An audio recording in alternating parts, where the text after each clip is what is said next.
नागपुर के संविधान चौक पर आज शिवसेना उद्योग बाला साहेब ठाकरे ने घरगुती और व्यावसायिक गैस सिलेंडर की लगातार बढ़ती कीमतों, कालाबाजी और प्रशासन की उदासीनता के खिलाफ प्रदर्शन किया। उन्होंने 2014 से लगातार बढ़ रही गैस कीमतों पर केंद्र सरकार की नीतियों की आलोचना की और दावा किया कि नागपुर में गैस का काला बाजार चल रहा है। आंदोलन में यह भी बताया गया कि अफवाहों के कारण नागरिकों में डर का माहौल बना हुआ है और गैस एजेंसी के बाहर लंबी कतारें लग रही है। साथ ही छोटे व्यवसाय और लगभग 10,000 ऑटो चालक महंगे एलपीजी के कारण आर्थिक तंगी का सामना कर रहे हैं और प्रशासन में गैस के नियमित वितरण और स्पष्ट जानकारी देने की भी मांग की गई।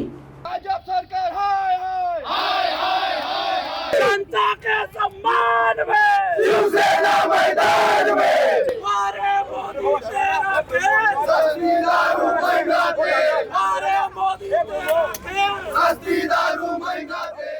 मी सुशीला नायक, जिल्हा प्रमुख। मोदीजी नेहमी सांगायचे की मला एकदा जिंकून खा, महिलांचे दिवस बंद चांगले आणे। सगळ्यात पहिला तर हा विषय। त्याच्यानंतर त्यांनी हे म्हटलं आहे की मी ज्या वेळेला पण जिंकून येईन सगळ्या महिला माझ्या बहिणी होतील आणि आता 1500 रुपये त्या वाटून राहिले सगळ्या महिलांना बहिणी म्हणून। आता मोदीजी कुठे गेले? आता 1500 रुपये सिलेंडर देऊनही भेटत नाही तर त्यांनी काय करायला पाहिजे?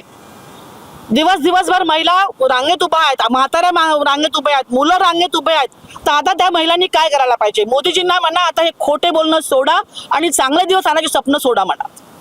जय महाराष्ट्र। माझं नाव मंगला देवेंद्र राणे, मी उपशहर या प्रमुख पदावर आहे शिवसेना उद्धव बालासाहेब ठाकरे पक्षातून। सर्वप्रथम तर मी देवेंद्र फडणवीस सरकार जे महाराष्ट्र राज्याचे मुख्यमंत्री आहेत मी त्यांचा तीव्र विरोध आणि निषेध करत आहे। कारण त्यांनी ज्या पद्धतीने विधानसभा चुनाव आणि लोकसभेचे आणि महानगरपालिकेच्या चुनावामध्ये ज्या प्रकारचे त्यांनी वादे केले होते लाडक्या बहिणींना, ते आज वादे सर्रास खोटे ठरत आहेत। याचा उदाहरण आज सिलेंडर, आधी नोटबंदी केली, नोटबंदीमध्ये सरकारला लुटलं, आज सिलेंडर बंद करून घरगुती गॅसचा तुटवडा आहे। त्याच पद्धतीने जे उद्योग आहेत, उद्योगधंदे जे सिलेंडरवर आहेत, जे सर्वात मोठा उद्योगधंदा म्हणजे हॉटेल व्यवसाय आज ठप्प पडण्याच्या गगारवर आहेत। तर माझं एकच म्हणणं आहे फडणवीस सरकारनं आणि चित्रा वाघीला की महाराष्ट्रामध्ये जे तुम्ही सांगता की आम्ही सिलेंडरचा तुटवडा नाही, प्रत्येक सोशल मीडियातून वृत्तपत्रातून हेच सांगितलं जात आहे की विरोधी पक्ष अफवा फैलवत आहेत की सिलेंडरचा तुटवडा। तर सिलेंडरचा तुटवडा नाही आहे तर मग का बरं लाईनी लागल्या आहेत? आता गेल्या 1 महिन्या आधी तर लाईनी नव्हत्या लागले ना, तुटवडा नव्हता, मग आता का बरं ही परिस्थिती आहे? या सत्ता परिस्थितीला जाणून घेण्यासाठी देवेंद्र फडणवीस सरकार ही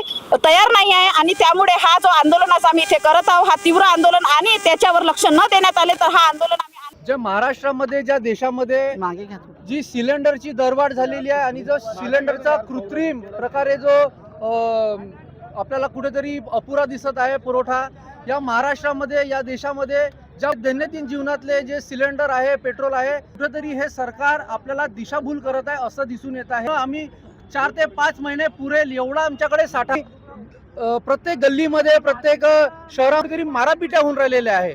लोकांच्या घरी चुली पेटला मोठा वाजागाजा करत उज्ज्वला योजना यांनी आणलेली आहे।